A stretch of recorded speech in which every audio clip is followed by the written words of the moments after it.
A quiet and mysterious mountain town nestled deep within the sprawling Appalachian Mountains lies Ashford Hollow, a quintessential small American town that could almost pass as a postcard for rural serenity. Picture this: quaint wooden homes with white picket fences scattered across a hilly landscape, ancient oaks whispering in the evening breeze, and ribbons of mist curling over the iconic red barns as another day comes to a close. It's the kind of place where autumn arrives early and paints the town gold, where locals greet one another warmly at the single general store, and strangers are an exciting rarity. Ashford Hollow prides itself on its history and timeless sense of community. Its roots date back to the early 1800s when settlers carved out this little oasis of industry and faith in the wilderness. By day you'd hear the distant hum of sawmills or the crackle of radios broadcasting country music from passing pickup trucks. By nightfall, the world's noise fades, leaving nothing but the soothing sounds of owls hooting, or the occasional rush of the creek winding down through the valley. It's a town where porch lights double as beacons for neighbors dropping by, and everyone knows when somebody bakes blueberry pie. You can smell it wafting down Main Street. But like many towns with histories stretching so far back, Ashford Hollow holds its secrets close. There's a pocket of superstition that has clung to this town through the ages, whispers passed down through generations about things unseen yet universally feared. Locals talk in half-jokes about the woods that judge, a nameless fear connected to the dense forest beyond the town. You wouldn't find that legend on a tourism brochure or hear it from the well-polished mayor. No, that story's only mentioned in hushed tones between elder residents when the fire crackles too low, or when someone new dares to wander into the woods with a lantern at dusk, and doesn't return for hours. Dominating the town's spiritual heart is a steepled church that rises high above the treetops, its modest yet imposing presence visible from nearly every street.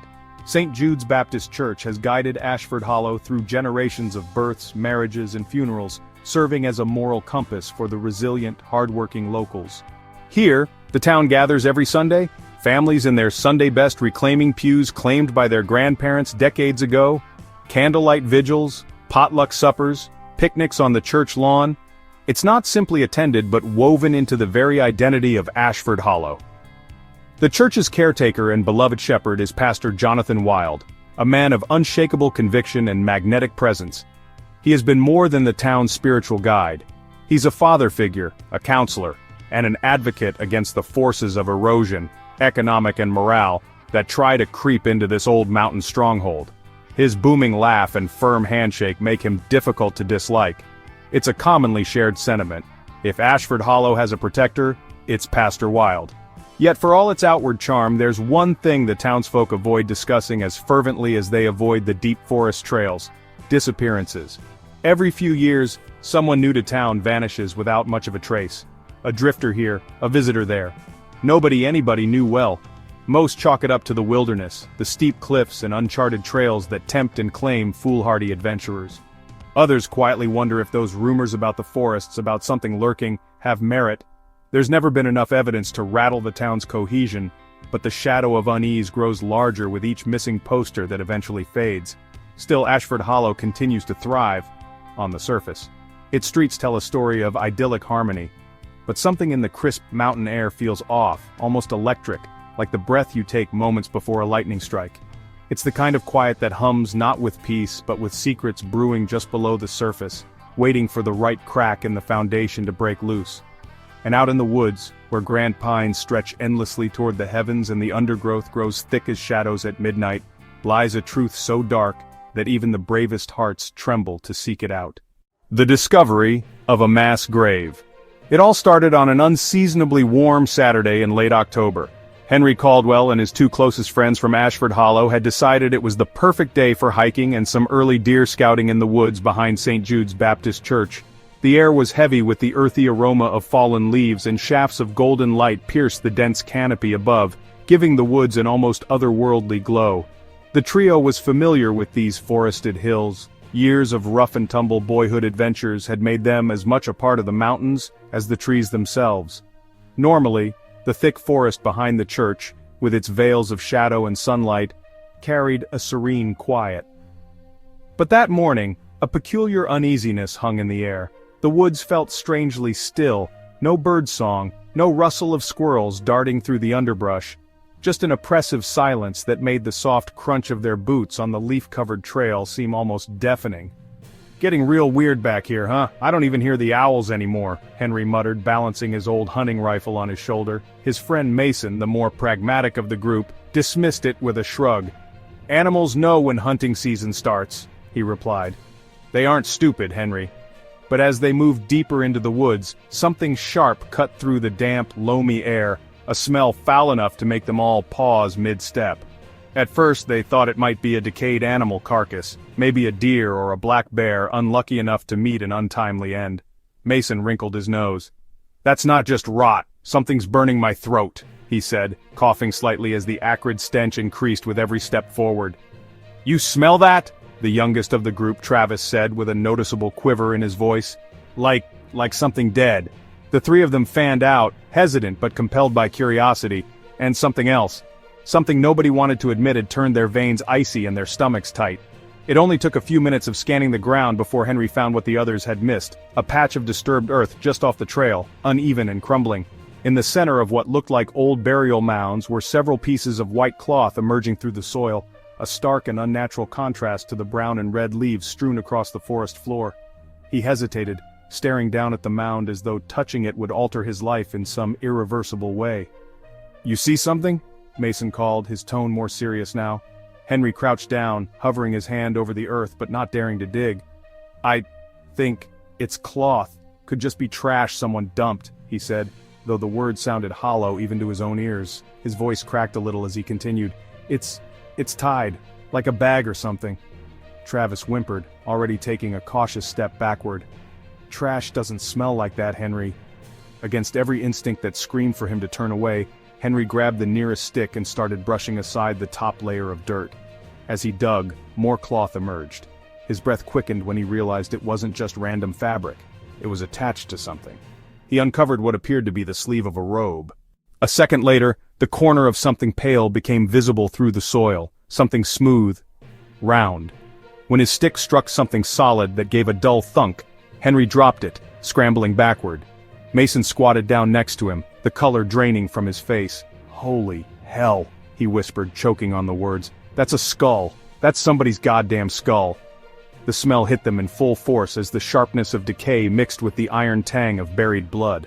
Travis turned and violently retched into the nearest bush as Henry and Mason stared at the half-exposed remains in numb silence.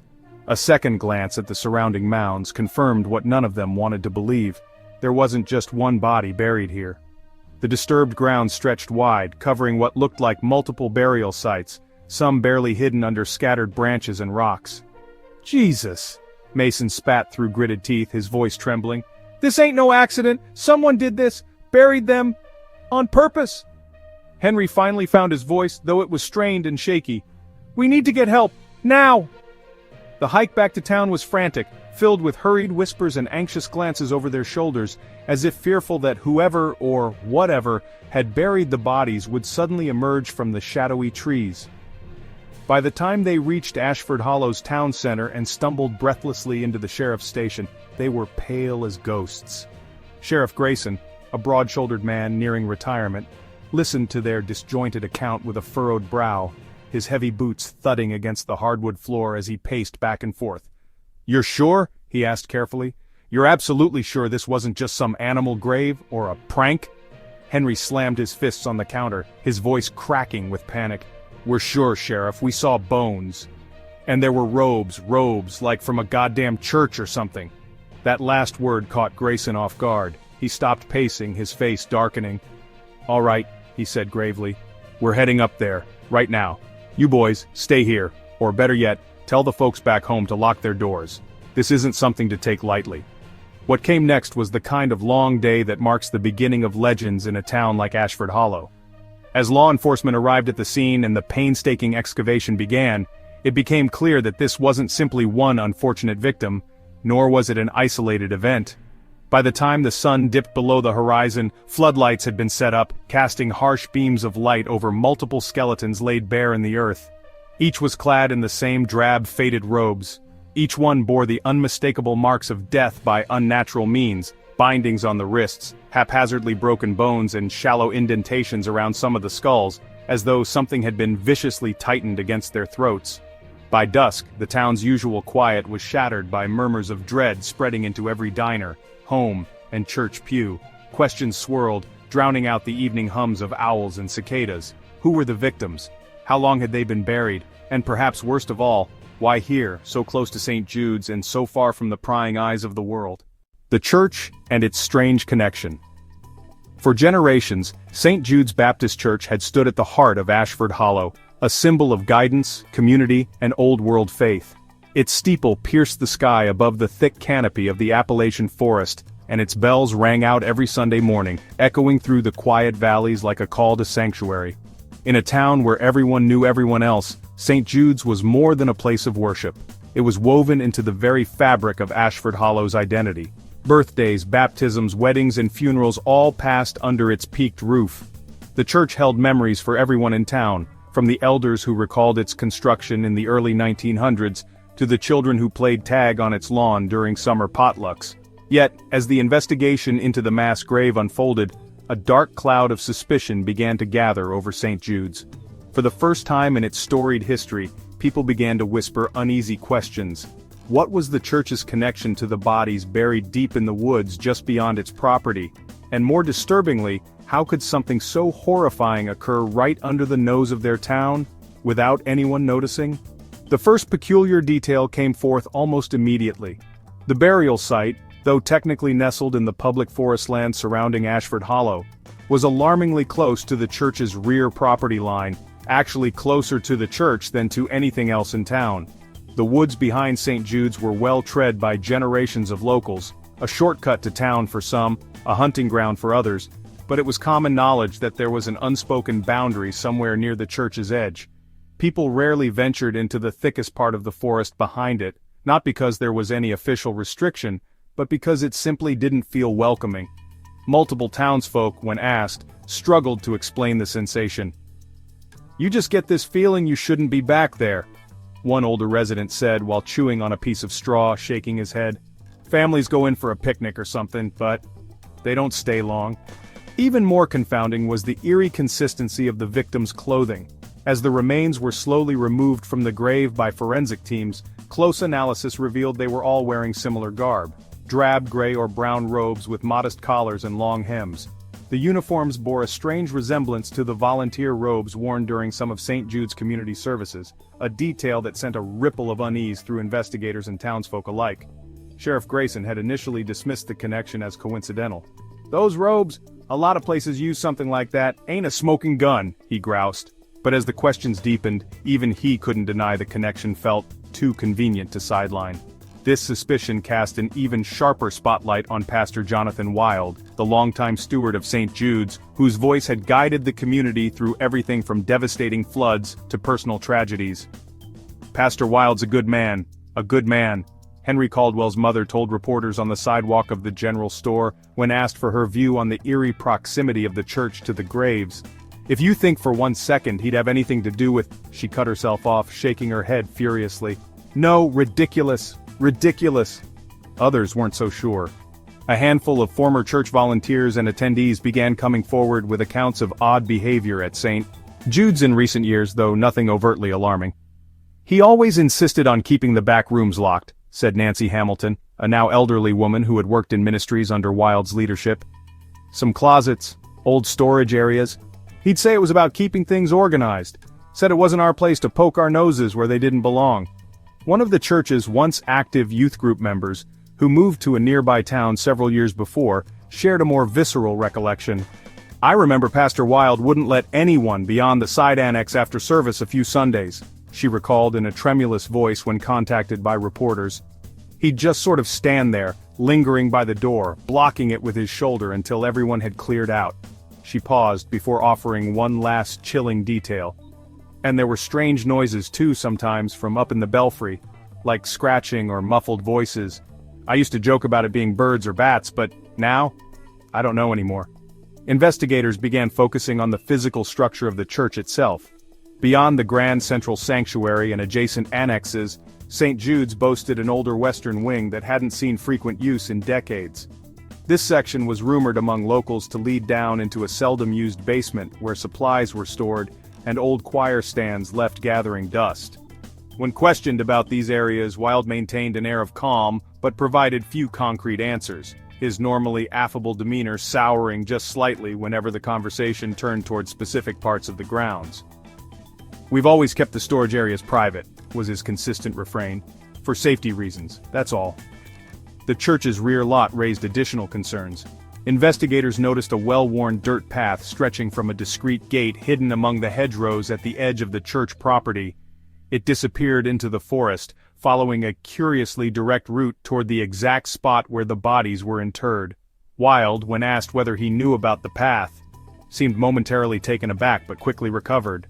"That's just, old delivery folks use that trail," he explained flatly, "before we had the new road put in on the east side." But this explanation felt hollow. Who needed deliveries out into the forest? Behind the facade of simplicity and humility, something darker seemed to swirl around St. Jude's.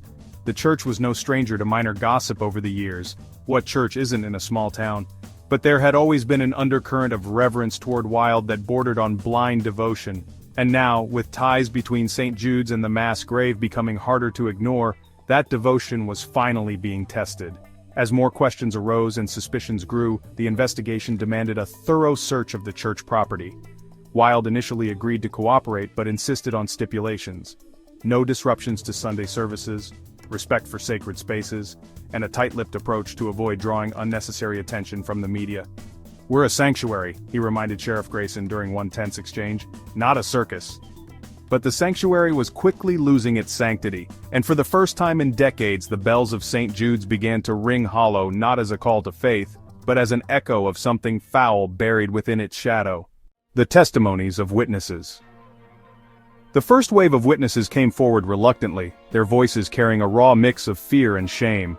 Who wanted to admit that they'd noticed something strange in a town as tightly knit as Ashford Hollow, and said nothing? Who wanted to point a finger at St. Jude's Baptist Church, the bedrock of the community? But as the discovery of the mass grave made its way through the local grapevine, whispered conversations turned to murmured confessions, and then to full-blown retellings that gripped anyone willing to listen. What had seemed like disjointed anecdotes in passing years now began to congeal into a much darker narrative. And the deeper sheriff's deputies and the FBI dug, the more apparent it became that Ashford Hollow wasn't a town free of suspicion, just a town well-practiced in burying it. The hunter's warning. One of the first to step forward was Earl "Buck" Rivers, a retired forester and lifelong resident of Ashford Hollow with a reputation for being gruff but dependable. He sat on the worn leather chair in the sheriff's office, calloused hands gripping a faded green ball cap as he recounted what he'd seen 2 years ago while scouting the woods for deer. "I never thought much of it at the time, Sheriff," Buck stammered, his lined face twisting under the press of memory.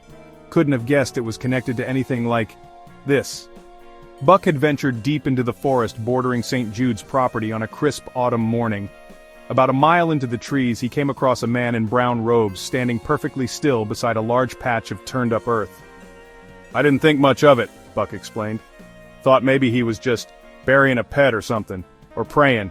They do that, don't they? Pastors and holy men?" When asked why he hadn't mentioned it sooner, Buck ran a hand over his bristly white beard and shrugged uneasily. "It's Ashford Hollow, Sheriff. Folks keep to themselves. And that man, he looked at me like he knew something I didn't. Made my blood run cold."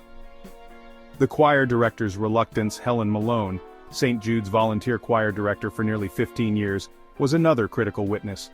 She hesitated to speak at first, unsure whether her observations truly mattered, or if they signaled a betrayal of the church she had poured her heart into for so long.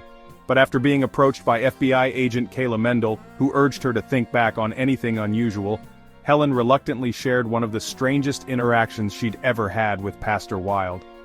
"It was a few months ago," Helen began, her usually confident voice cracking under the weight of her confession. "Pastor Wilde told me to stop my choir rehearsal early one evening, said there was work being done in the back annex and the noise was distracting. But here's the thing, I didn't hear any noise, no hammer drills, no saws." When asked if she'd ever been inside the back annex since then, Helen shook her head.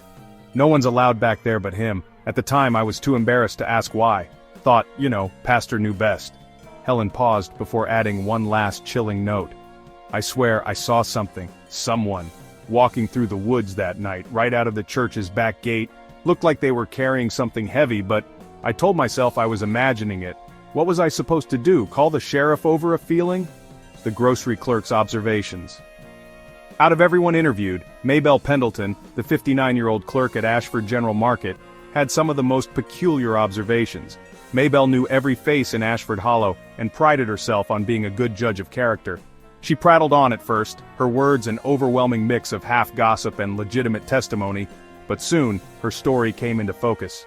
"You know, Pastor Wilde came in all the time," Maybelle said conspiratorially, leaning across the counter at the sheriff's office where she'd been summoned. "Always bought the same things. Coffee, candles, the occasional bag of apples. Nothing unusual.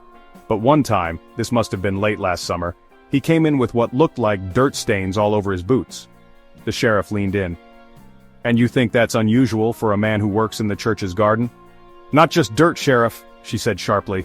"It wasn't the kind of dirt you get from planting tomatoes, it was darker, and he smelled real bad that day, like something gone rotten." Maybelle glanced around the room as though expecting Pastor Wilde himself to materialize from the shadows. "He always smiled, you know, made him hard to dislike, but that day, Sheriff, he wouldn't even look me in the eye." The teen who got too curious. The testimony that sent the biggest shiver down the spines of investigators came from a timid teen named Kevin Larkin, a self-described misfit who had recently distanced himself from St. Jude's youth group. Kevin, a quiet boy with shaggy blonde hair that always seemed to cover half his face, approached law enforcement after a week of mounting internal guilt. "I shouldn't have gone back there," Kevin admitted, avoiding eye contact as he spoke. "But it didn't feel right, you know? Like Pastor told us we were never supposed to go near the basement unless we were specifically invited." Weird thing to say, don't you think? Kevin explained how one evening, emboldened by curiosity, and admittedly a dare, he'd snuck into the church's western wing after most of the lights were off. "I was just gonna take a quick look around, prove to my friends it wasn't haunted or whatever. But, man, I wish I didn't." His face pale and trembling, Kevin described how he'd found a locked door with faint scratch marks along the frame. He thought he heard whispers behind it, though it could have just been the creaking of the old wood. "The weirdest part was when I went upstairs to the bell tower," Kevin continued. "There was this box full of candles, ropes, and a cloth that looked like those volunteer robes we wore, but it was all dirty, torn up, like someone had been dragging it through the woods." Kevin didn't linger. Something about the stillness of the space above him had terrified him in a way he couldn't articulate. "I ran out of there so fast I almost tripped on the stairs, but I swear, when I looked back up at the tower from outside, I thought I saw someone standing there, up against the glass, watching." Whispers of more to come. Piece by piece, these stories painted a horrifying tapestry of what might have been going on at St. Jude's Baptist Church. With more testimonies pouring in and investigators connecting the dots between Wilde, the locked annex, the well-worn path into the woods, and the silent witnesses who'd held back for years, the truth was beginning to surface. But it wasn't just law enforcement putting the picture together, it was the town itself. Around kitchen tables, in dimly lit diners, and on the sagging front porches of Ashford Hollow, the residents found themselves revisiting old doubts, unspoken suspicions, and uneasy encounters about their beloved Pastor Wilde and the church they had trusted for so long. Whispers of mistrust became louder, merging like a storm cloud over the town of Ashford Hollow. And as the testimonies piled up, one question loomed larger than all the rest. If a man like Pastor Wilde could hide something so dark for so long, what else had Ashford Hollow missed? The pastor and the hidden basement. The moment investigators pushed further into the investigation on St. Jude's Baptist Church, it wasn't long before their suspicions unearthed something far more sinister than expected. Beneath the time-worn walls of the church that had presided over Ashford Hollow for decades lay a secret, a hidden basement whose very existence would set the town's collective faith into a freefall. When the search warrant was finally signed off, a team of state police and FBI agents assembled early one misty morning. Sheriff Grayson, though clearly reluctant to infringe on what he'd once considered holy ground, stood resolute. The weight of the mass graves found in the forest left him no other option. "If there's anything under this church," Grayson muttered grimly, tightening his belt, "we're gonna find it." A discovery below the sanctuary. It started innocuously. Investigators poked through the familiar areas of the church, the choir lofts, the pastor's office, the annex rooms used for youth programs, but when their search led toward the older western wing, Pastor Jonathan Wild's previously cooperative demeanor began to crack. "This is an invasion of trust," Wild said, his booming voice echoing down the dim hallway. He stood firm near a heavy oak door at the end of the hall, his arms crossed in defiance. "The Lord's house doesn't need your so-called justice." Agent Kayla Mendel stepped forward, her tone firm but measured. "Pastor Wild, either you move or we will move you." Wild remained rooted for a single tense moment. Then, perhaps sensing the futility of resistance, he stepped aside but muttered under his breath, "You'll regret letting darkness into the light." Behind the door, investigators did not find the rows of aging hymnals or forgotten furniture they'd expected. Instead, there was a narrow, winding staircase made of discolored concrete that descended into darkness. A musty metallic scent wafted upward, and breathing grew heavier as flashlights cast stark beams down the stairs. The basement wasn't listed on any official building plans. To the longtime parishioners of St. Jude's, this level didn't exist. What lies beneath? What the team found beneath the church would haunt them, and the town, long after the dust settled. The basement stretched farther than anyone anticipated, its poorly lit corridors branching out like an underground maze. The walls were lined with exposed dirt and faded wooden beams, making it feel more like a root cellar than an official structure. Scattered about were remnants of strange tools, rusted chains, heavy locks, and what appeared to be restraining cuffs bolted into a rotting wooden table. The faint scent of decay mingled with the tang of damp earth, growing stronger with every step. "Jesus Christ," one officer muttered, covering his nose and mouth with his sleeve. Off in a shadowed corner, an unlit brass candelabra stood atop a dusty crate, next to a battered box overflowing with burned-out candles. The team's flashlights eventually landed on the most damning evidence: piles of tattered cloth, some of it stiff with aged blood and dirt, bearing the same design as the robes worn by the skeletons found in the mass graves. These weren't relics of distant history, these were remnants of recent horrors. In one smaller, bricked-off room at the end of the corridor stood a makeshift altar. It was roughly constructed from old wooden planks, stained with an unidentifiable substance. Arranged upon it were several objects that made the agents freeze in grim understanding: an ornate cross smeared with dark dried streaks, and a crude hand-carved bowl that smelled faintly of iron. Surrounding the altar were tattered pages torn from a Bible, scrawled over with phrases illegible both from water damage and what appeared to be frenzied handwriting in charcoal. Leaning against a rusted beam, Agent Mendel squinted through the dim light at a peculiar diagram etched into the floor, circles, symbols, and crude markings spread unevenly across the dirt. It's not just a basement," she muttered, her voice barely a whisper. "It's something else. A ritual space." In another room off the main corridor, they found what Wild had clearly hoped to shield from the world: a set of steel cages. Roughly constructed and corroding from years of damp underground conditions, the cages were fitted with locks seemingly ripped from old barn doors. Each had scratch marks on the inside, grooves gouged so deep into the iron they could only have been made from hands clawing in desperation. Beside one of the cages there was a single rotted chair with frayed rope still tied to its legs, a macabre specter of the horrors endured within those walls, the pastor defiant. When Wild was brought back into the church under custody, he showed no signs of guilt or fear. Instead, as men and women in uniform swarmed the sanctuary above, he gazed down into the stairwell leading to the basement, his expression distant, even proud. "You think you found evil?" he finally said to no one in particular, his voice low but laced with an unsettling conviction. "You're misguided. What I've done here, what's below us, is salvation, not for you, not for the corrupt, but for those who needed to be purified." Sheriff Grayson tensed, his jaw tight as he reprimanded Wild.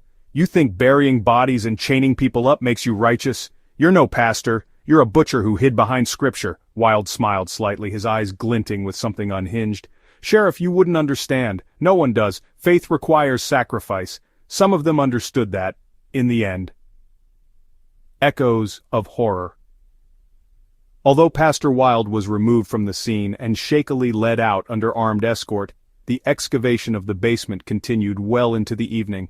As more evidence appeared, ropes, tools, fragments of clothing, it became undeniable that the church's hidden basement had been a prison, a site of torment disguised beneath a house of worship. Every new discovery painted Wild not as the guardian of Ashford Hollow, but as its nightmare come to life.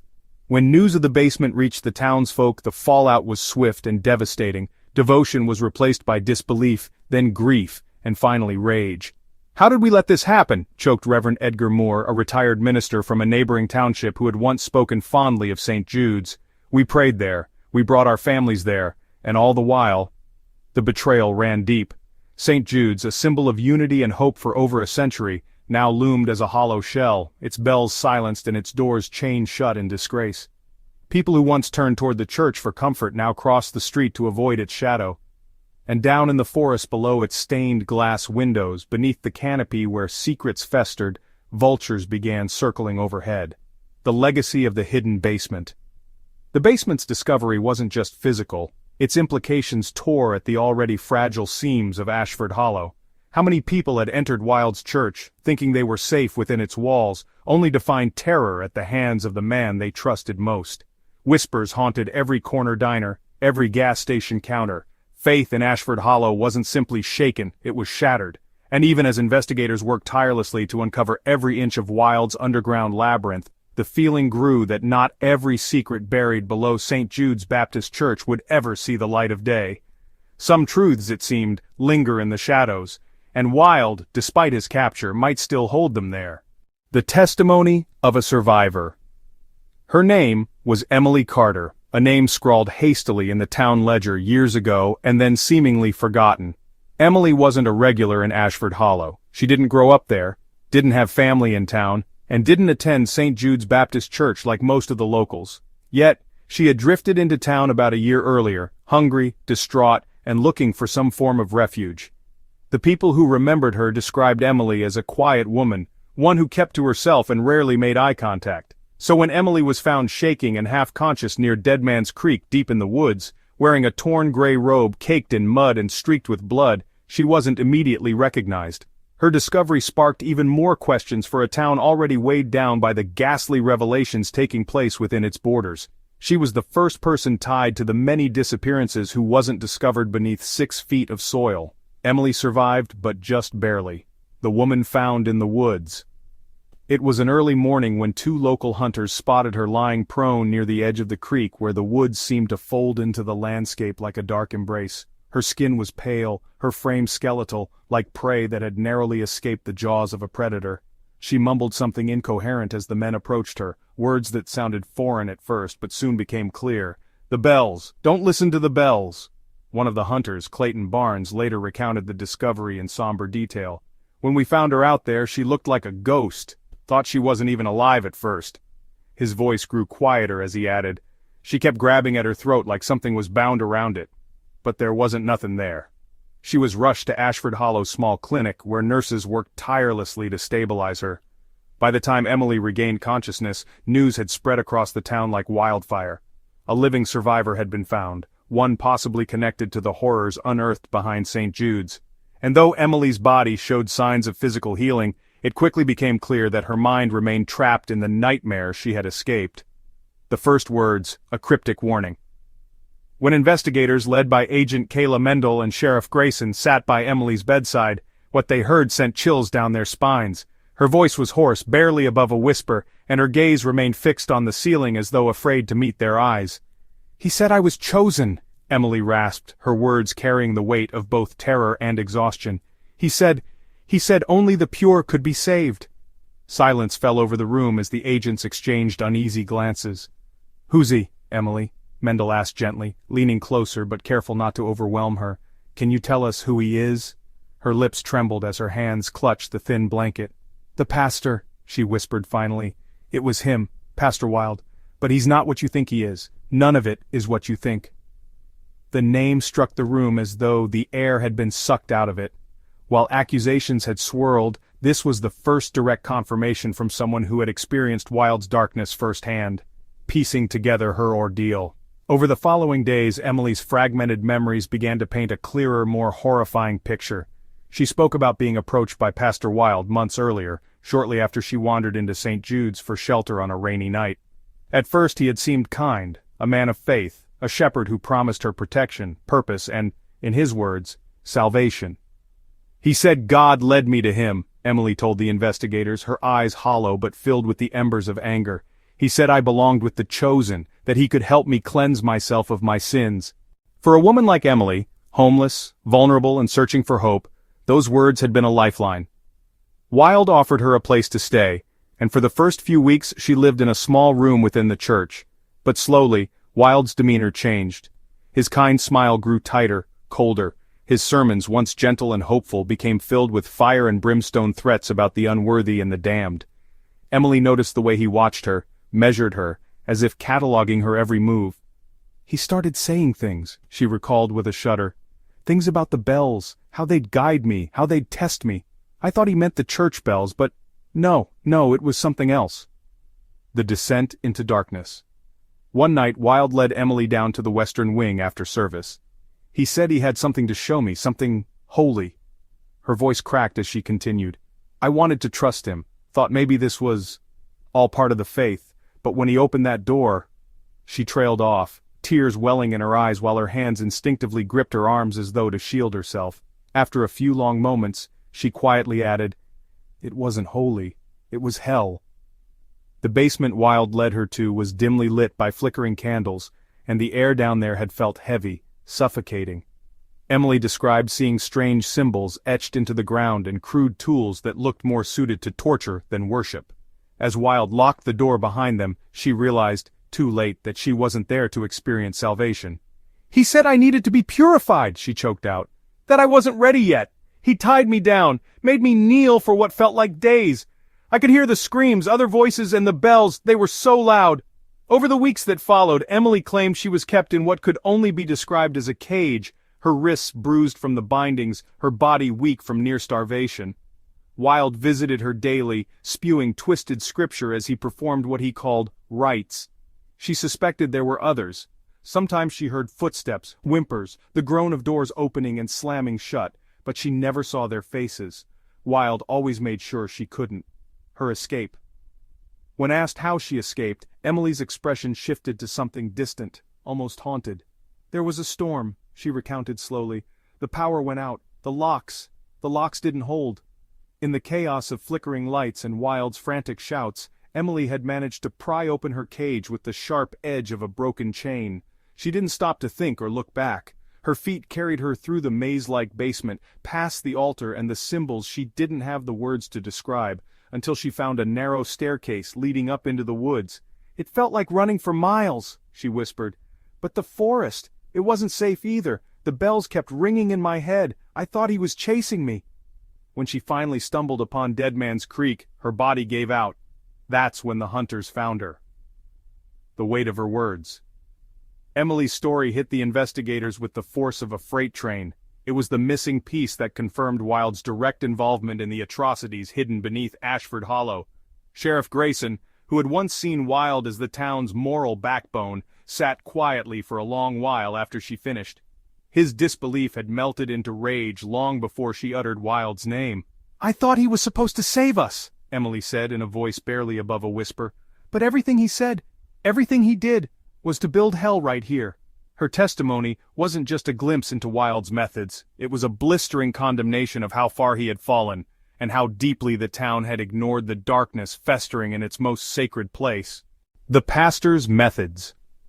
When the full extent of Pastor Jonathan Wilde's atrocities came to light, perhaps the most chilling revelation wasn't just what he did, it was how he did it. Over decades, Wilde had ingrained himself deep into the heart of Ashford Hollow, not as a mere preacher but as the town's moral compass, its trusted counselor, and its unwavering leader. His methods were not impulsive or haphazard, they were calculated and cunning. Wilde was not an unhinged figure acting out of sheer madness. He was deliberate, methodical, and disturbingly patient. It was this steady blend of charm, manipulation, and cruelty that allowed him to maintain his facade while hiding his evil in plain sight. Every word he spoke, every gesture he made was part of a masterfully constructed mask. Behind that mask, however, lurked a predator who used faith, fear, and control as his most powerful weapons. The shepherd's care, isolation through trust. Wilde's first tactic was deceptively simple. He made people trust him. In a small town like Ashford Hollow, a pastor wasn't just a man who delivered Sunday sermons, he was a confidant, a mediator, and a steady hand in times of crisis. Wilde embraced this role wholeheartedly. He memorized birthdays, visited families during hardships, and never failed to show up at potluck dinners with homemade cornbread in tow. It's why people adored him, why people trusted him. But that trust became a tool he wielded with precision. Wilde was particularly drawn to those who were hurting, individuals who seemed lost, broken, or vulnerable. He knew how to read people, how to pick out those who needed guidance or a steady hand. A widow grieving her husband, a drifter with no sense of direction, a teenager struggling with identity. These were the people Wilde carefully folded into his care. He presented himself as their savior, their shepherd, guiding them towards something he called renewal. One such victim was Sarah Penfield, a young woman who turned to St. Jude's after losing her fiancé in a car accident. "He made me feel like I belonged somewhere again," Sarah recounted during her testimony. "He'd say, 'God has a special plan for you, Sarah. He brought you to me for a reason. At first I thought it was comforting. But later, it wasn't God he wanted me to trust. It was just him.'" This was how it started for so many. Wilde didn't snatch his victims from thin air. He isolated them slowly and deliberately, earning their trust until there was no one else they could turn to but him. Step by step, he cut his victims off from the world, sometimes subtly shaming them for relying on others. It was like he could smell weakness, another survivor said, and once he knew you needed him, he made sure you only needed him. Faith as a weapon. What made Wilde's manipulation even more horrifying was how he distorted faith itself. For decades, he used scripture as both a shield for himself and a chain for his victims. He twisted Bible verses into dark, self-serving messages, convincing his congregation and his victims that obedience to him was obedience to God. He'd say things like, "The Lord works in mysterious ways," Sarah Penfield recalled, and then he'd tell me that my pain wasn't a punishment, it was a test, that the bells would guide me toward salvation if I surrendered to him fully. I think he knew what those words meant to me. He knew I wanted to be saved. He began to selectively preach fire and brimstone sermons to the congregation, reminding them of the wrath of God and the importance of purging sin. But in private, his sermons were far darker. Survivors described long, haunting lessons Wilde would give in the back rooms of the church or during prayer sessions, where he spoke not of redemption, but of judgment. He twisted faith into control. Emily Carter, the lone survivor of Wilde's basement horrors, explained. It wasn't about God's love, it was about fear, obedience. He'd fill your head with images of hell and then he'd say, "But I can save you." He used religious rituals to make his victims feel bound to him. Before locking Emily in the basement, he forced her to kneel in front of the crude altar. "He made me recite prayers," she said tearfully. "But the prayers were wrong. They weren't from the Bible, not really. He'd talked about cleansing the spirit, preparing the soul, all things that justified what he was doing. He made it seem like everything happening was holy, even when I knew I was in hell." The bells of control. Much of Wilde's power hinged on physical and psychological conditioning, and nothing symbolized that better than the ringing of the church bells. To his followers and the broader community, the church bells had always been a comforting sound, marking time and gathering people together. But to Wilde's victims, the bells meant something far darker. He began associating the sound of the bells with his so-called rituals. Survivors recounted how the bells seemed to echo endlessly, even when there wasn't a reason for them to ring. Wilde used their tolling as commands, a signal to instill both expectation and dread. He always talked about the bells like they were a test, Emily Carter said. He'd ring them during rituals, or just before, always at night. I started to hate the sound of them. Sometimes even now I hear them in my dreams. Investigators later discovered that the bell tower was one of Wilde's most used spaces in the church. Old rope remnants, wax drippings from burned candles, and fragments of shredded fabric were found littered around the tower's base. "It wasn't a belfry," Sheriff Grayson remarked. "It was a damn throne for his rituals." Wilde manipulated the bells so effectively that even residents who never stepped foot inside the church admitted they developed a strange uneasiness when they heard their chime. "It sounded normal," one townsfolk remarked, "but sometimes the tone just felt off, like it wasn't calling people to worship, it was calling them to something else." Living on fear was Wilde's currency, and he wielded it over the people of Ashford Hollow with almost surgical precision. He ensured a climate of quiet compliance by disguising his threats as divine warnings. Alone with his congregation or with those he considered his chosen, Wilde used grim stories of sinners falling from the grace of God, disappearing into darkness, or facing eternal damnation. "He didn't have to scream or yell," said Kevin Larkin, a teen who had come dangerously close to Wild's darker side before escaping. "He just had this look, like he knew everything you'd ever done wrong. He'd tell you God was watching you, but really it was him watching." Fear of going against Wild wasn't just about the consequences in the afterlife, it was about the here and now. Many recalled Wild's ability to turn the congregation against non-believers, or those who dared question him. He would frame their doubt as moral failure, shaming them into silence. "Looking back now, we were scared of him long before we realized we should be scared," Nancy Hamilton, a former church volunteer, admitted. "He didn't have to threaten you directly. His sermons, his persona did enough on their own. We all knew something wasn't quite right." A wolf among the flock. Perhaps the most terrifying part of Wild's methods was how seamlessly he hid in plain sight.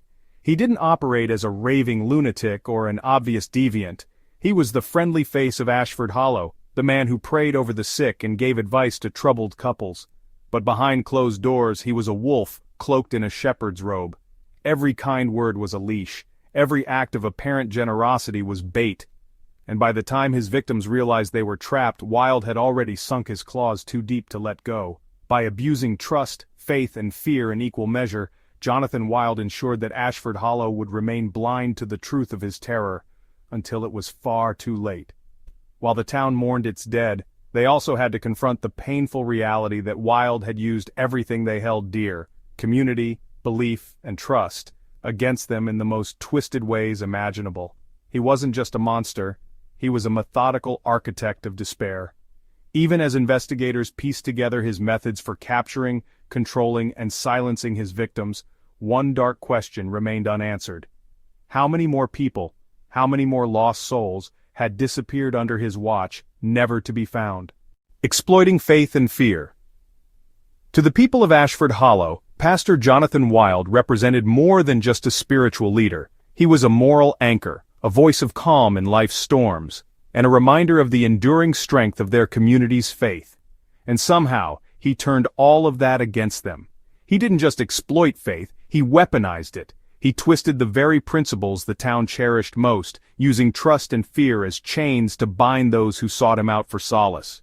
For decades, Wild walked the delicate line between savior and oppressor. The evidence suggests he had mastered a chilling understanding of human nature, how to inspire loyalty, exploit vulnerability, and wield terror with a subtlety that made it nearly impossible for victims to escape. Faith as a tool. In small towns like Ashford Hollow, the church was more than just a place of worship. It was the beating heart of community life. Birthday potlucks were held in the fellowship hall, families met in the pews on Sundays, and Pastor Wild presided over baptisms, weddings, and funerals. He was everywhere, blessing crops in the spring, holding candlelight vigils in the winter, comforting grieving widows and counseling struggling couples. He wasn't just a preacher, he was a fixture, a constant in lives that often ebbed and flowed with hardship, and Wild played the part perfectly. To the town he was a man of God, revered and respected, but behind closed doors, Wild took those who looked to him for guidance and broke them piece by piece. He distorted their faith, twisting the scriptures they had grown up believing into chains that bound them to him. It wasn't loud or obvious. Wild's manipulation was like water dripping on stone, slow, steady, and relentless. "He had this way of looking at you," one parishioner remembered, her voice trembling. "Made you feel like he knew every sin you'd ever committed without you having to say a word, but then he'd smile and you'd think, it's okay because he forgives me." I trusted him. We all did. The cult of fear. To truly understand how Wild operated, you have to understand one thing. He didn't just ask for trust, he demanded it. Every sermon had an undercurrent of something darker, something sharper than the love of God he preached about on the surface. His words carried the weight of damnation, and the way he delivered them left no room for doubt. People didn't just trust Wild, they feared him, even if they couldn't quite admit it aloud. Wild's twisted version of faith leaned heavily into fire and brimstone rhetoric. He painted a world teetering on the edge of destruction, where sin festered like a disease that only those with true devotion could cure. In his version of the gospel, there wasn't room for redemption, there was only judgment. "He'd talk about the righteous and the unclean," said Kevin Larkin, the troubled teen who narrowly avoided becoming one of Wild's victims. How the unclean had to be purified. He never said it outright, but the way he talked made you feel like maybe he was talking about you. And Wilde didn't just preach these ideas to the whole congregation, he reserved his darkest, most targeted vitriol for his private sessions. Behind the thick wooden doors of his office or late at night in the dimly lit annex rooms, Wilde preyed on the unspoken doubts and fears of those who came to him for help. He twisted their weaknesses into weapons. "He made me believe I was broken," said Emily Carter, the lone survivor who escaped Wilde's basement. "That all the bad things in my life happened because I wasn't pure enough or faithful enough, and then he'd tell me that he could fix me." The fear of isolation. A key to Wilde's power was his ability to isolate people, both physically and emotionally. Many survivors and witnesses, when reflecting back on their time under Wilde's influence, realized that he systematically cut them off from others in the community. He would claim that their friends or families didn't truly understand them or weren't righteous enough to help them. "It happened slowly," one woman recalled. "He'd say, 'You don't need their advice, God brought you here, not them.' And I believed him. I stopped calling my sister, stopped talking to my friends. Pastor Wilde became the only person I felt like I could trust." This isolation wasn't always as direct as telling someone to cut ties with loved ones.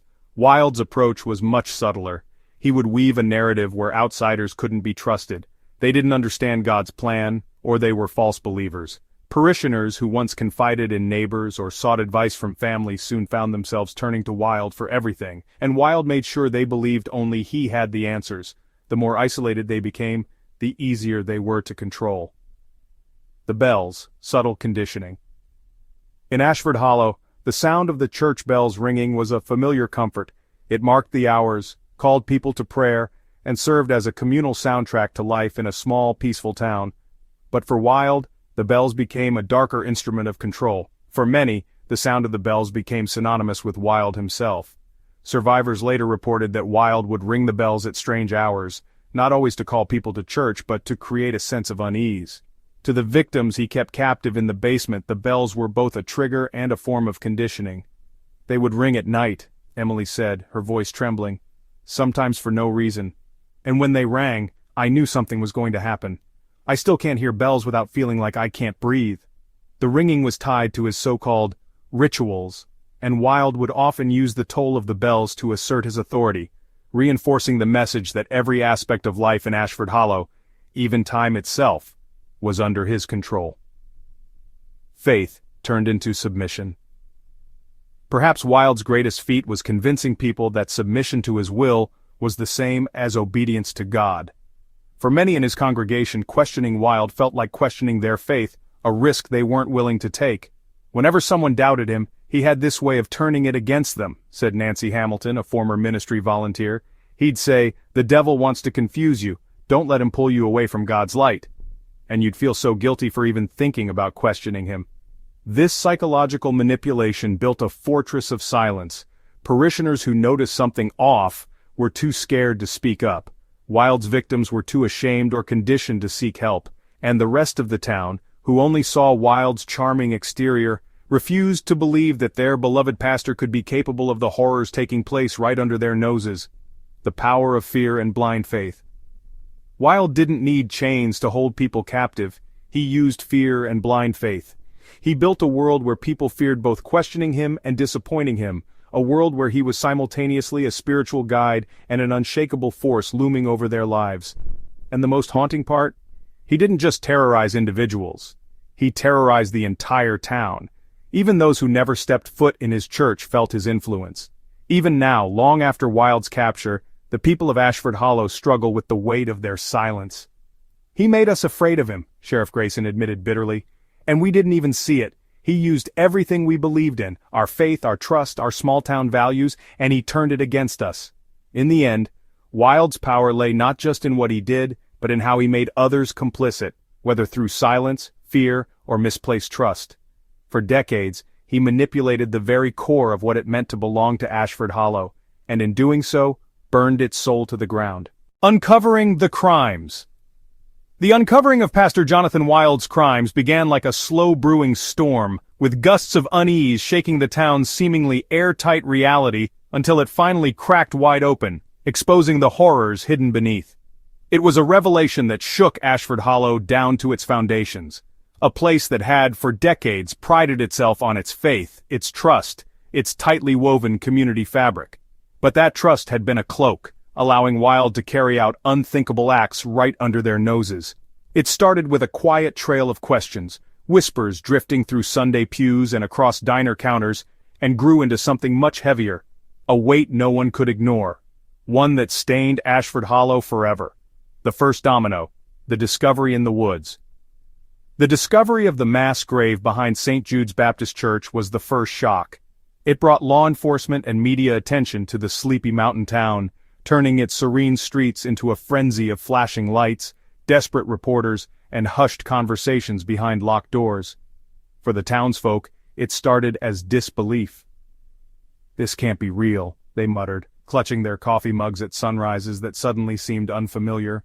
But when the details emerged, the shallow graves, the faded robes, the unnatural damage to the bodies, it felt as though a shadow had been cast over their home. The still waters of small-town trust rippled as people began asking themselves a question they hadn't dared to ask before. How long has this been going on? Sheriff Grayson and the FBI who had taken over the case tried their best to maintain order as investigators combed through the forest near the church grounds, but every new body unearthed deepened the panic. Every shallow grave told a fresh story of tragedy and cruelty. The meticulousness of Wilde's cover-up started to unravel piece by piece as small clues piled up toward an undeniable conclusion, connecting the church. It wasn't long before the connection between the graves and St. Jude's became impossible to ignore. The robes worn by the victims, a near-perfect match for the volunteer attire used in church service events. The proximity of the burial site to the church's rear lot, just a few hundred yards away on forest land rarely visited by people despite its accessibility. Witness reports only further tightened the noose. Longtime parishioners admitted, some with visible guilt, that they had often seen Wilde wandering the woods late at night, lantern in hand, claiming he was looking for wayward souls. Others mentioned staircases they weren't allowed to climb, rooms they dared not enter, and conversations Wilde shut down whenever they strayed too close to questions about how the church was run. "I think we all kind of knew something didn't add up, but who were we to question Pastor Wilde?" said Martha Briggs, a church volunteer of 18 years. Her words hung heavy at a press briefing held outside the sheriff's office, her voice cracking. "You just didn't ask questions like that in Ashford Hollow." For Sheriff Grayson, those questions became unavoidable. When the search warrant for St. Jude's Baptist Church was signed and the investigation began in earnest, what they found inside those hallowed walls was only the beginning of Ashford Hollow's nightmare. The call to action, the basement revelation. The discovery of the hidden basement beneath the western wing of the church was the event that turned whispers into screams. For years its very existence had been a secret, concealed behind heavy doors and Wilde's vehement insistence that certain areas of the church were strictly off-limits for the congregation's own good. But when investigators descended those winding concrete steps they found horrors that defied comprehension: the cages, the crude altar smeared with blood, the heavy iron tools, and perhaps most haunting of all, the marks of desperate struggle left behind by those who had been imprisoned. "It was like walking straight into hell," recalled Deputy Ruth Hollis, her voice trembling in a local radio interview weeks after the revelation. "You think something like this. You think it only happens in movies about cities or faraway places. Not here, not in a little town like ours. Everything inside the basement told a tale of manipulation, torture, and ritual, Wilde's rituals. The piles of torn volunteer robes matched those found on the victims. The thick, rust-stained bindings bolted into crude wooden fixtures spoke of restraint and torment. Investigators carefully cataloged every twisted artifact as people in Ashford Hollow struggled to digest the mounting evidence. The town's heart was breaking, and with every shred of truth revealed, it cracked further. No denials left. When Wilde was arrested, he didn't struggle. He didn't flee or offer excuses. Instead, the pastor who had been Ashford Hollow's spiritual cornerstone for years remained calm, even as deputies led him out of St. Jude's sanctuary, his wrists bound in cuffs. Cameras flashed, neighbors watched through sheer curtains, and children peeked out from behind their parents. It wasn't the predator they expected to see, hunched, desperate, and shame-faced. No, Wilde held his head high, a faint smile ghosting across his lips as though the hand of God itself had guided his arrest. This dissonance numbed the town in a way that words couldn't quite capture. "Do you have anything to say to the families of the victims, Pastor Wilde?" one reporter called out from the crowd as rain began to drizzle over the church steps. Wilde tilted his head but said nothing. Only when another voice cut above the din, a former parishioner screaming, "Why, Pastor, why?" did he murmur, just loud enough for the deputies to hear, "Sacrifice. He asks for sacrifice." It was the first of many cryptic responses Wilde would offer as investigators dug further into his psyche, into his so-called faith, that had masked an unrepentant hunger for control and cruelty. The town reacts. As more details emerged about Wilde's crimes, Ashford Hollow transformed overnight. The quaint mountain town, known for its friendly waves and tight-knit families, now felt like a hushed storm of mistrust and mourning. The roads around the church were cordoned off with yellow tape, a grim reminder that their place of worship, their sanctuary, was no safe haven. Some townsfolk burned shrink-wrapped copies of Wilde's old sermons in their backyards, as though setting fire to his words might cleanse the stain he had left on their lives. Others held hushed prayer circles in the corners of their kitchens, placing their faith beyond reach of what had betrayed them.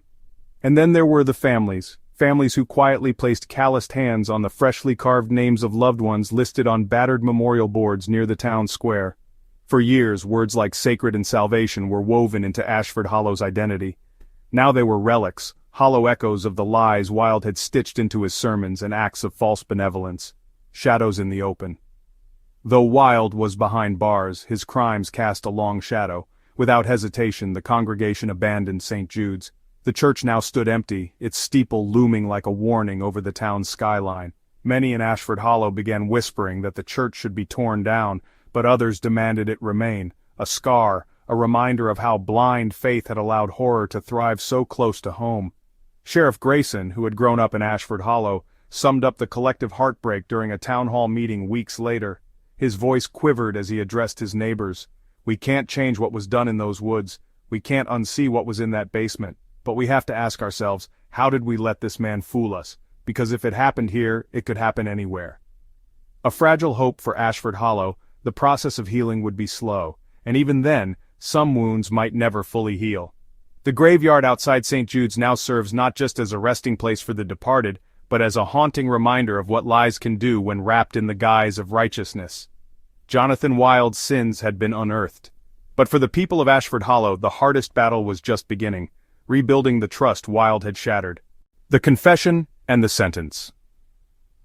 The trial of Pastor Jonathan Wilde was the kind of courtroom drama that small towns like Ashford Hollow weren't built to handle.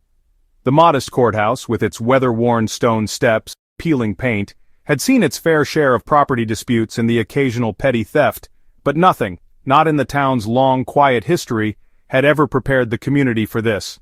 The courtroom was packed every day of the trial. Rows of wooden benches groaned under the weight of townsfolk who came seeking answers, retribution, or maybe just some closure. For weeks leading up to that first gavel strike, Ashford Hollow had been drowning in a storm of disbelief. Some refused to even entertain the idea that their beloved pastor could be guilty of such unthinkable acts, while others, their trust long since shattered, whispered angrily behind closed doors, calling for justice at any cost. By the time Wilde appeared in court for arraignment, escorted by federal marshals, his aura of authority had vanished. His once commanding figure now seemed diminished, his slicked-back hair mussed and gray, his eyes tired but unrepentant. His entrance drew a complete and loaded silence from the crowd until the sharp sound of steel cuffs jangling against the table broke the spell. A chilling confession. In the opening moments of the trial, prosecutors laid out the mountain of evidence against Wilde with excruciating precision. The photographs of the basement, the skeletal remains unearthed from the woods, the testimony of the survivor, Emily Carter, all of it painted a picture so disturbingly vivid that many had to shield their eyes or turn their heads in the gallery. But what no one expected, what even Wilde's defense attorney seemed unprepared for, was his willingness to confess almost immediately. "Do you deny these charges, Pastor Wilde?" the prosecutor asked early in the proceedings, his voice steely as he paced in front of the stand. Wilde, sitting there in his drab gray prison attire, straightened his back and leaned into the microphone. His answer was chilling, and it silenced the packed courtroom. "I do not deny them," he said, his voice eerily calm. "I did what had to be done." The room erupted into gasps and murmurs, Judge Rawlings pounding his gavel to restore order. But Wilde didn't flinch. His confession didn't come with an apology, a plea for mercy, or a hint of shame. Instead, he spoke as though he were delivering a sermon, his words drenched in the same fire and brimstone tone he had once used to lead his congregation. "You sit here calling me a monster," Wilde continued, scanning the faces before him, his voice growing louder. "But you don't understand. None of you do. Every life I took, every drop of blood spilled. It was all for him. It was a sacrifice, a cleansing. I was chosen to bring order to the chaos, to root out sin." "Is that what you call caging people and burying them alive?" the prosecutor snapped, his voice cracking with anger as he interrupted Wilde's speech. "Order? Cleansing? You took innocent lives." Wilde didn't blink. "Innocent? There are no innocents, only those who pass the test. And those who fail it. The shockwaves of guilt." His statement hung in the air like a fog. Emily Carter, seated at the front of the gallery, clutched the arm of her advocate, struggling to breathe as Wilde's words poured over her. Many others in the room wiped tears from their eyes or clenched their fists in anger. Even those who had once defended Wilde, who had argued against all evidence that he was being framed or misunderstood, sat stone-faced, the weight of his confession forcing them to see him for what he truly was. And yet, Wilde's defiance only strengthened the resolve of the prosecution and the survivors. His confession may have been shocking, but it was also his undoing. With every word he spoke, Wilde dug the hole deeper, proving not just his guilt, but his utter lack of remorse. Justice delivered. The trial stretched on for weeks. Prosecutors called witness after witness to the stand, investigators who described in vivid detail the horrors found in the church basement, forensic experts who explained the causes of death of the victims, and survivors like Emily Carter who recounted, often through trembling voices, what it was like to fall into Wilde's orbit. The defense, on the other hand, had little to work with. Wilde refused an insanity plea, maintaining his belief that his actions were righteous and necessary. His defense team, visibly exasperated by their own client's unshakable conviction, could do little more than try to humanize him in the eyes of the jury. But it was too late for that.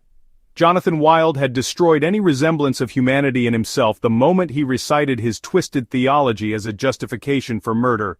When the time came for final arguments, the prosecution was unrelenting.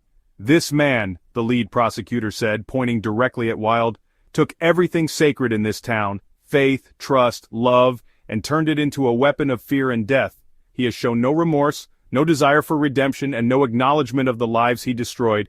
He is a predator who hid behind the cross, and it's time he answers for his crimes." The jury deliberated for less than 3 hours. "Jonathan Wilde," the judge began when they returned, his voice steady but heavy with emotion, "you have been found guilty on all counts, including multiple counts of first-degree murder, kidnapping, torture, and fraud. In light of the overwhelming evidence and the jury's unanimous recommendation, this court sentences you to death. You are to be taken to state custody immediately, where you will await the carrying out of your sentence." The room erupted again, this time with a mix of relief and anger. For Emily Carter and the families of the victims it was justice. But justice was cold comfort. A broken town's reaction. Outside the courthouse, a crowd had gathered to hear the verdict. Some cheered when Wilde's sentencing was announced, their joy a release of pent-up frustration. Others wept openly for the lives lost, and for the betrayal that had torn through the heart of Ashford Hollow. Local news crews captured every moment.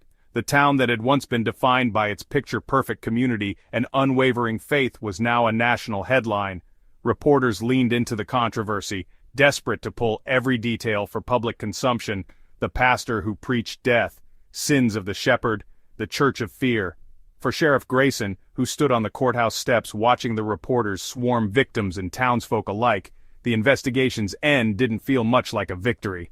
"We got him!" he said gruffly to a deputy standing beside him, his wide-brimmed hat tilted to shield his eyes from the sun. "But the damage he left behind, that's going to outlive all of us. The legacy of a monster." Jonathan Wilde was transferred to a maximum security prison hours after the sentencing. Photographs of him in shackles, head bowed but still smirking, circulated on every major news network. His story became a symbol of how devotion can warp into obsession, how trust can be weaponized, and how evil can hide under the guise of righteousness. In the months that followed, Ashford Hollow grappled with its collective trauma. St. Jude's Baptist Church closed its doors indefinitely, its steeple casting a long, dark shadow over the town square as a grim reminder of what had been lost. People avoided walking past it, and rumors swirled that the place was haunted not by ghosts but by the weight of guilt and betrayal. Wilde may be gone, Emily Carter said in an interview months later, her voice shaking but determined.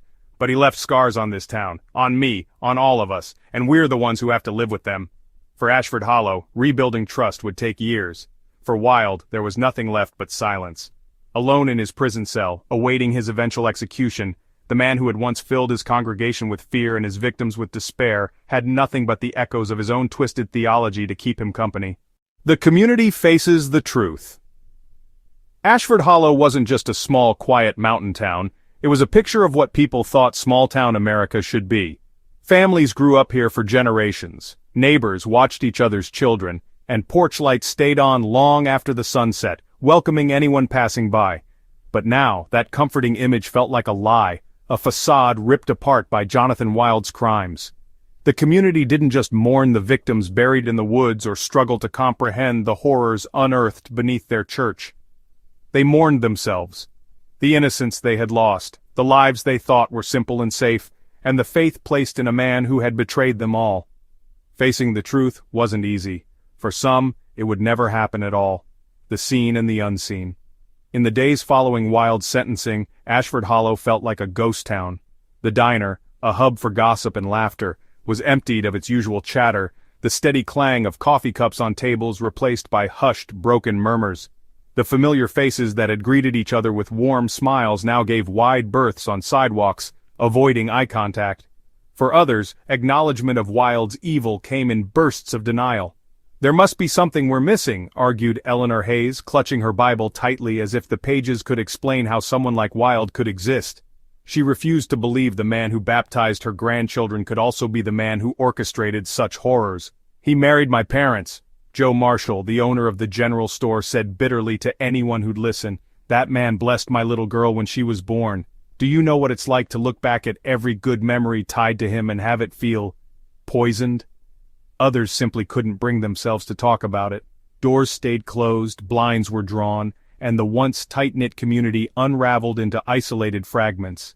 A sense of grief lingered over the streets, grief not only for the lives Wilde had taken but for the trust and faith many had built their lives around. The church, abandoned St. Jude's Baptist Church, had always been more than a building in Ashford Hollow. It was the heart of the town, the place where baptisms, weddings, funerals, and countless Sunday sermons had stitched the community together. Now its steeple loomed over the skyline like a dark monument to betrayal. The church doors were padlocked, the windows boarded up. The white paint on the building's exterior was beginning to peel, and weeds sprouted defiantly through the cracks in its stone steps. To many residents, the sight of the shuttered church brought no comfort. It stirred anger, guilt, and a gnawing sense of shame. "I can't even drive past it," confessed Carol Simmons, wiping tears from her cheeks during a community vigil. "How many Sundays did we sit there listening to him preach? How many times did we bow our heads and not question a thing? And all the while he was using that place to do that." For the first time in over 100 years, St. Jude's bells didn't ring out on Sunday morning. The silent steeple became a haunting reminder of everything the town had ignored, and everything they had lost. Memorials where faith once stood. Grieving families placed candles and framed photos of the victims on the church's steps. At first there were only a few, the names of loved ones who had vanished years ago without explanation, families who had held out hope for a miracle that never came. But as the weeks stretched on, the steps grew heavy with flowers, personal notes and small tokens left by townsfolk who didn't even know the victims directly, but couldn't help but feel their loss. This is where they were supposed to be safe," whispered Anna Jennings, whose great-uncle had disappeared near Ashford Hollow decades prior. She placed a single white rose on the church's threshold. "This is where we were all supposed to be safe." Many felt conflicted about the memorials. Some saw them as an acknowledgement of the injustice that had occurred. Others viewed them as salt in an open wound, a constant reminder of their collective guilt. Blame and guilt close to home. "I keep asking myself, how did we miss it?" Sheriff Grayson said during a tense town hall meeting a month after Wilde's arrest. The gymnasium where the meeting was held was packed, standing room only. The air buzzed with nervous energy as residents murmured and shifted uncomfortably in their folding chairs. How does something this evil hide in plain sight for so long? Was it easier to look the other way, or were we just too blind to see? The sheriff's words weren't just directed at his department or the town council, they fell heavily on everyone in the room. Wilde had been a central figure in their lives for over 20 years, a man who had officiated their weddings, blessed their newborns, and spoken kind words over their dead. How could someone who had been that close to them all have hidden such horrors? "Maybe this is on us too," said Joe Marshall, standing up and addressing the room. The rugged store owner's voice cracked as he spoke. "All of us! We saw things, we felt things, and we didn't say a damn word. Maybe it's because we trusted him, maybe it's because we didn't want to know. I don't know." The silence that followed was suffocating. No one argued with him. Divisions within the community. Not everyone was ready to shoulder the blame, though. Some quietly pointed fingers at others, at the longtime church volunteers, at the town council that blindly funded St. Jude's programs, at the sheriff's department for not investigating the disappearances sooner. Whispers turned into low-level accusations, and in some cases long-standing friendships began to fracture under the weight of suspicion. "You worked with Wilde," one farmer said harshly to a church elder during a community picnic, his voice rising over the tent crowd. "How many nights were you locked in that church with him? Did you really not see anything, or were you just letting it happen?" "I didn't know," the elder replied, his voice trembling. "I swear to God I didn't." Despite reassurances, doubt lingered. No one wanted to believe their neighbors had knowingly helped Wilde, but the question hovered like a storm cloud over every interaction. And the bonds the town had once prided itself on began to fray. A town changes forever. Ashford Hollow was never going to be the same, and everyone in town knew it. Places once touched with warmth now felt stained. The church lawn, where children once played tag during summer potlucks, now grew untamed with weeds. The general store, once alive with chatter, felt colder, each customer looking over their shoulder as though Wilde's shadow might suddenly reappear. Yet, amidst the pain and the guilt, there were small glimmers of resilience. A group of younger residents began organizing community cleanup drives, time spent pulling weeds and repainting benches offering a momentary sense of purpose. The school hosted healing circles for children and teens, places where they could speak openly about the confusing emotions swirling through their homes. And at night, small groups gathered around bonfires to pray, or simply be together. Wilde didn't just steal lives, Emily Carter, the lone survivor, said during one of these gatherings. He stole who we are, but that doesn't mean we give him the rest of it. He doesn't get to win. Her words carried weight, a symbol of hope for those trying to rebuild not just their community, but their faith in one another, haunted but unbroken. In the end, Ashford Hollow became a town haunted by its past. St. Jude's Baptist Church was slowly overtaken by vines, its doors still locked, its bells forever silent.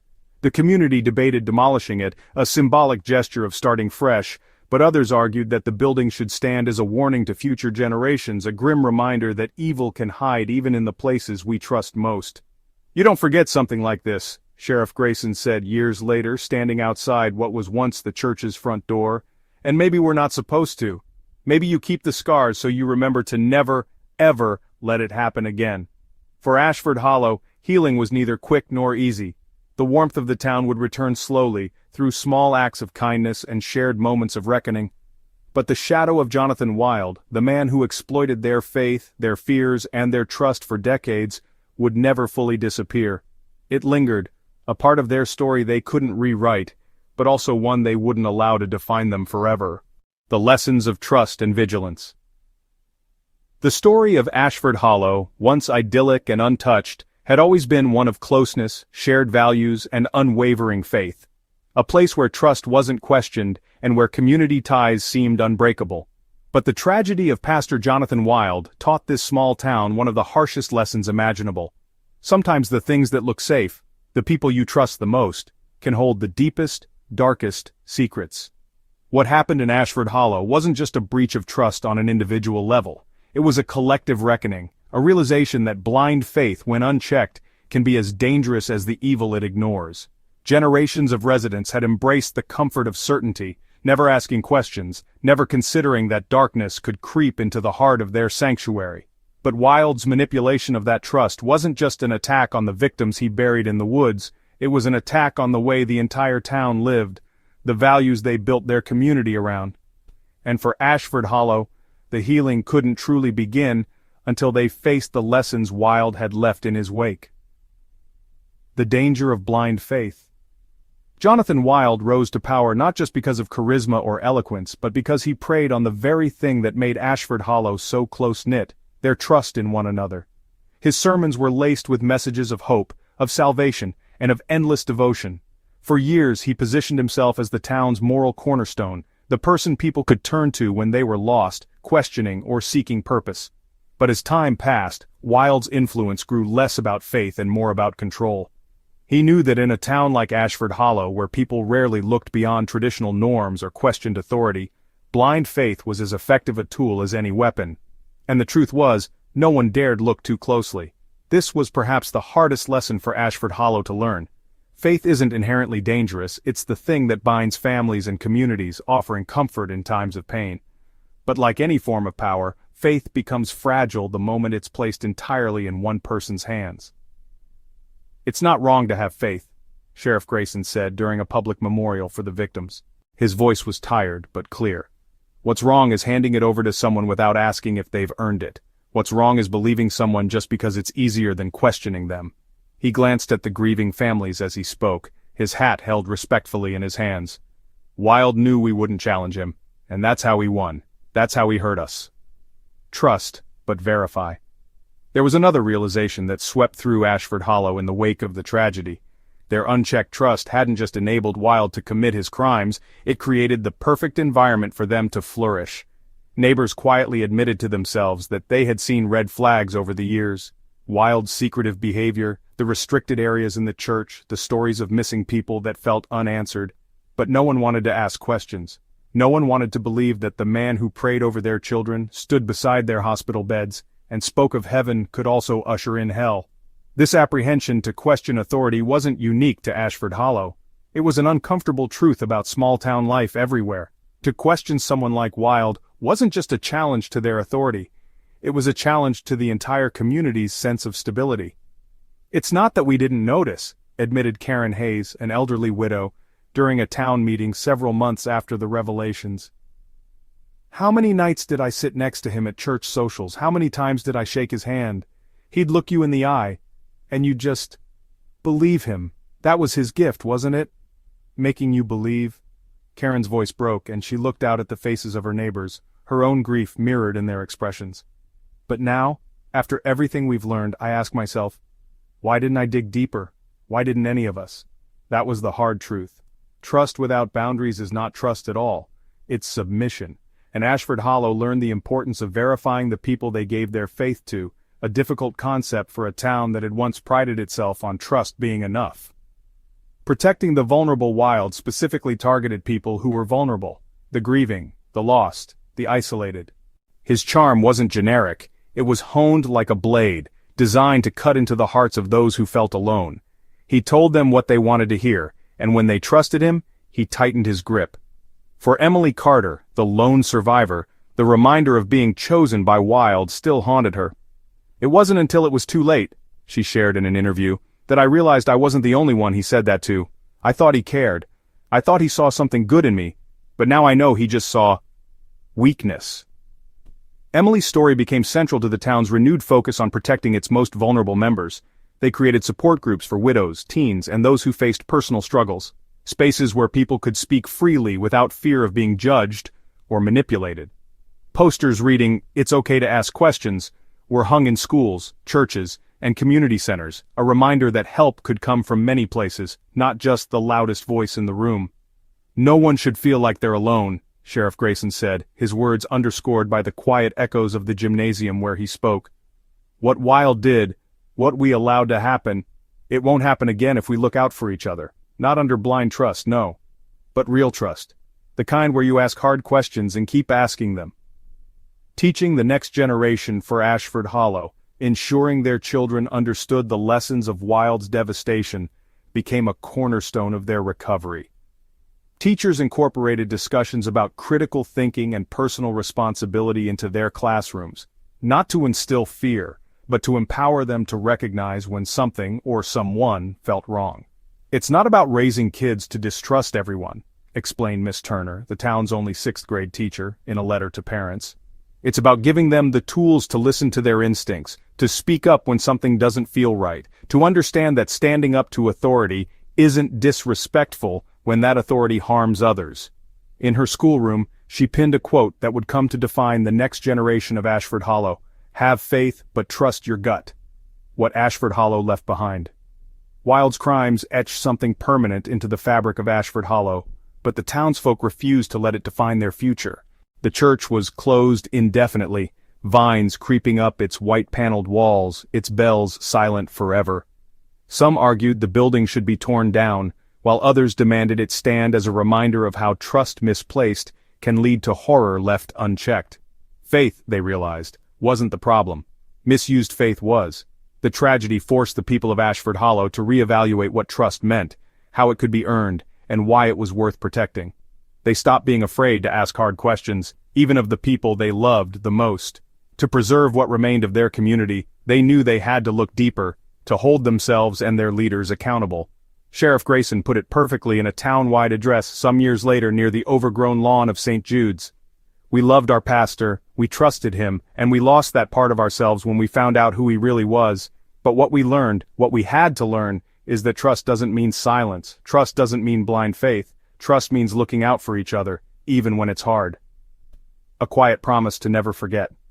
The scars of Wilde's betrayal remained, but for the people of Ashford Hollow, those scars became a quiet promise, to never look away again.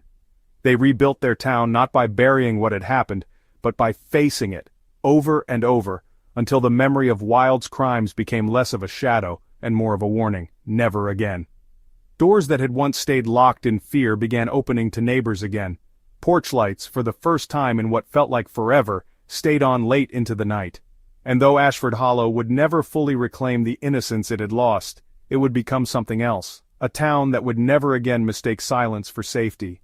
And when the next Sunday morning came, in a new church built on reflection rather than obedience, the people of Ashford Hollow knelt in prayer. This time their faith wasn't in a man or in hollow promises, it was in each other, it was in their town, and it was in themselves.